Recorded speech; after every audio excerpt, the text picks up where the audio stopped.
going on, guys? Dalton here for Two Guys Custom RC. Apologize for the 10-month delay in videos, but I'm hoping to start recording pretty organized soon. So today I want to talk about the TRX4 Sport build that was featured in the very first video on this channel. I know this is only the fourth, but figured I'd bring back some more content. There'll be more content on the race car too, considering that video has 500 views when the rest of ours have like 27. So I know what's popular on YouTube. But anyways, TRX4 Sport.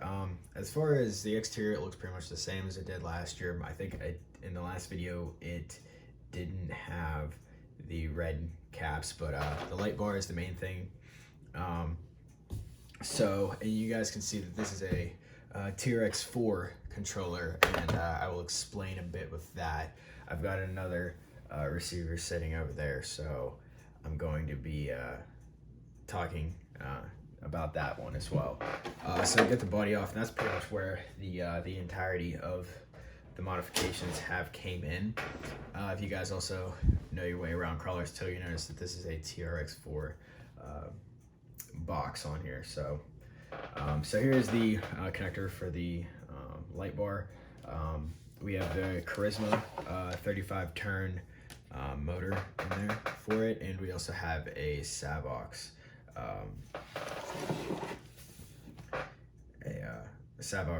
steering servo in there, as well as yet another metal servo horn. And so I want to talk a little bit about what has happened in the last 10 months that this crawler has needed. So first off, the motor wasn't blown, but it was definitely losing power and had this weird crunchy noise to it. I thought at first it was a transmission, so we pull the motor out. My dad puts an air gun to the motor, and you can hear that crunching noise. He said, well, it's your motor.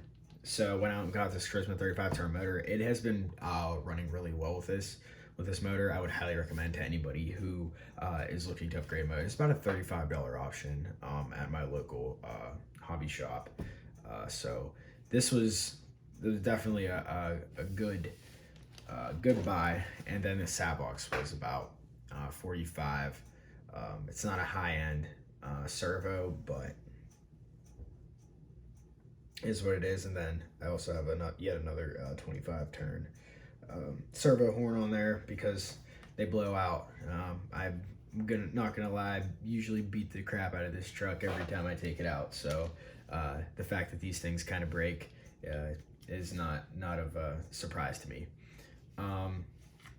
So when I started having some trouble with the truck,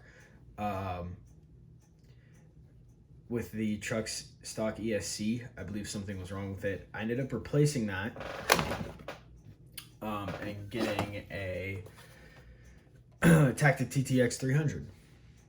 Okay. Well, let's put it this way. Long story short, the truck ran like absolute shit with this thing. I do not recommend this at all.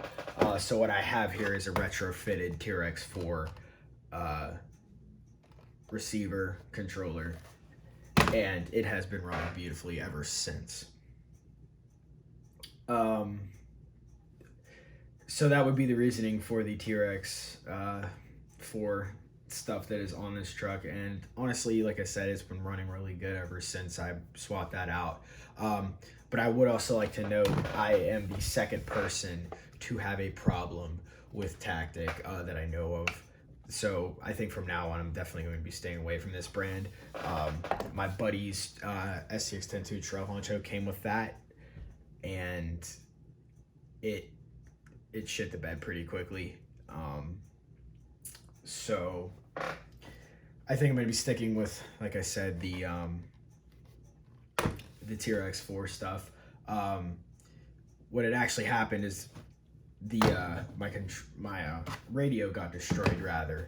I was doing some crawling one day, and I had it in my back pocket, and it literally cracked in half. The springs were coming out. So this one is definitely a savior.